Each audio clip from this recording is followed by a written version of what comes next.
Hi, everyone. Welcome to tonight's Facebook Live. I'm so excited to be here tonight and we'll talk to you about a bit of a muddy topic, money and financial health and wellness. So yeah, this kind of got stirred up a little bit because I went to see a financial advisor last week, and it just got me thinking to some of the valuable things that maybe I could share about money and my journey. And then by the end of it, I will also give you a couple practical tools for you to walk away with. So what I was thinking about was that a lot of people tend to brush money under the rug because of the perceived pain of having to look at it. So what I noticed about myself is that when I am not looking at my money, say if I leave it for a month or however long, then maybe anxiety builds up. But the more I look at it, the easier it is, and then the less pain it is to kind of dive into the bills and dive into the my situation, just kind of check things out. So so that's what my main message here is that I promise you that if you have been avoiding money and avoiding looking at it and taking an inventory of what your financial situation is, that the more you look at it, the easier it's going to get, the happier you will be, and it's just going to be easier for you to handle. So yeah, so I'll maybe go through a little bit of my story and then some practical tools at the end here. So so for me, and this may resonate with a lot of you, in my 20s, I got my first credit card. I was on my own, having to pay for tuition in university and my own rent. By the end of university, I had my student debt, so I had this big debt load that I really didn't know what to do with. And then I was expected to kind of go out into the world and find a job that would pay for my debt and that would pay for my living expenses as well. And that was not easy. And I had the expectation that I was going to be finding a job right away, when I think it probably took me about 3 years to find a decent job that would pay the appropriate wages so that I could pay my debt for my, for my education level and for my living expenses. Like, it seemed kind of nearly impossible not to do with at least a couple jobs. And throughout university, I did work up to 4 jobs at a time. So it's not like I wasn't earning an income to be able to pay for tuition and living expenses. It was just the reality of you typically leave university with a certain level of debt. So then in my late 20s, as I'm kind of, I found my job, I'm pitching away, paying my debt, I had a business coach come and tell me that my debt is not mine. And so I kind of absorbed this a little bit. I'm like, well, what do you mean? He's like, find something to offer of value and have that pay for the debt. So I'm like, okay. And that was an epiphany for me. It was like this huge weight was lifted off my shoulders, because then suddenly the debt wasn't my story. It was not on my shoulders. I was going to find a way to kind of manage it outside of my regular paychecks or my regular income, I guess. So I was going to do something kind of extra and have that pay for my debt. And it was just like this energetic weight sort of lifted off my shoulders. So I really love that message, and I'm really grateful for that person for giving me that advice early on, or relatively early on. I was, late 20s, not 30 probably. So then I started noticing and maybe studying a little bit more around the energy of money, and how when I was in a good relationship with money and I had good energy around it, then money just kind of flowed in. When I was feeling a little bit more desperate, maybe bad energy around money, then I didn't find that money kind of flowed in for me. So for the last 10 years, when I kind of could wrap my head around this, I do notice that I have a nice relationship with money where, it flows in nicely and then flows out just as nicely as I spend on the things that I like to spend money on. So I have a sense that there's always abundance around me, and I'm kind of grateful for that sort of attitude around money too. And I don't really worry about it too much because it seems to be always there for me. I have what I need. I feel supported, and I feel like I've always kind of have what I need, regardless of really my financial kind of situation. So then I started my business coaching business, and that was around 2009, 2010. And what was glaring at me then was the focus of, going after the money from clients versus offering value first and offering your purpose and your message and all that first, and then having the money flow from that. So I've heard, maybe back then I heard the expression of do what you love and the money will come.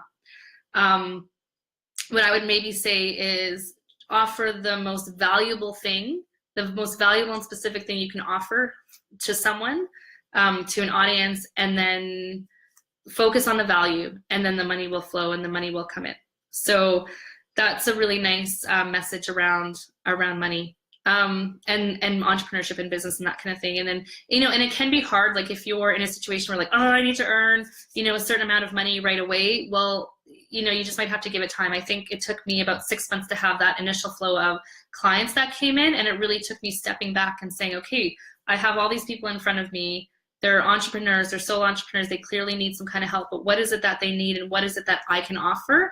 And I sort of shifted my offering to say, there's this layer of people that I think I could offer you this. And then suddenly they just kind of came in, and then my business coaching business was sustainable. I got referrals, and it just worked out really well because I shifted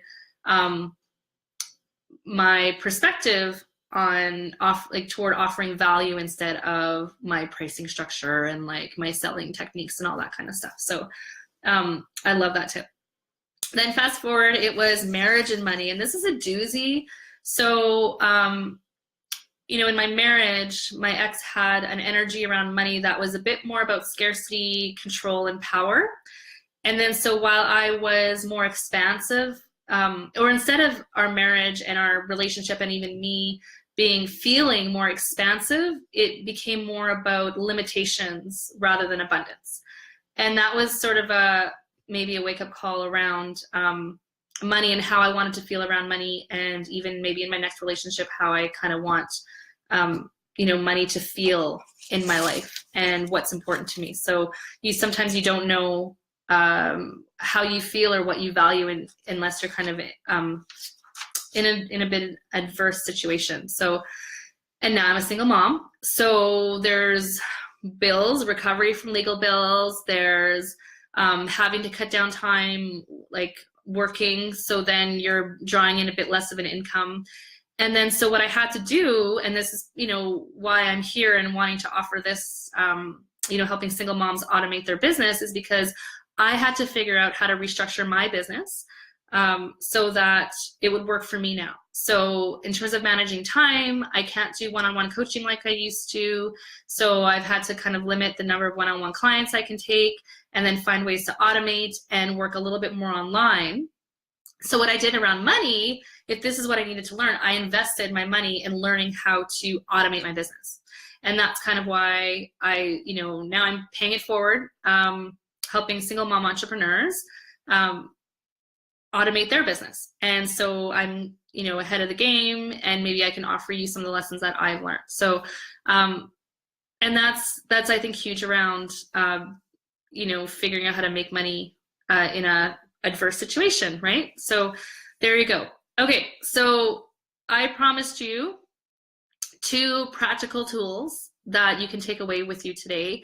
And I think what I'll do is put templates up in the private Facebook group so that you can grab them under the files section. So the 2 things, my favorite, there's 2 tools that I think are really great to use. And one is a net worth statement, so that you can kind of check in, I don't know, quarterly, annually, just kind of on your net worth and how you're doing over the long run, if you're kind of working toward being okay for retirement.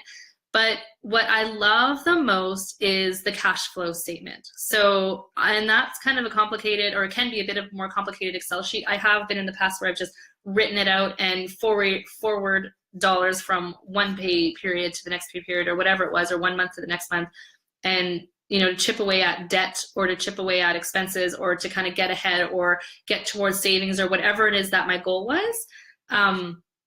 But I love the cash flow statement, especially if you're an entrepreneur, paying yourself a salary out of your business income, maybe you have a full-time job or a job that's also bringing you income. So if you have multiple sources of income, you can pit them against the expenses and then see where you're at the end of the biweekly or week or month or whatever it is, how you manage.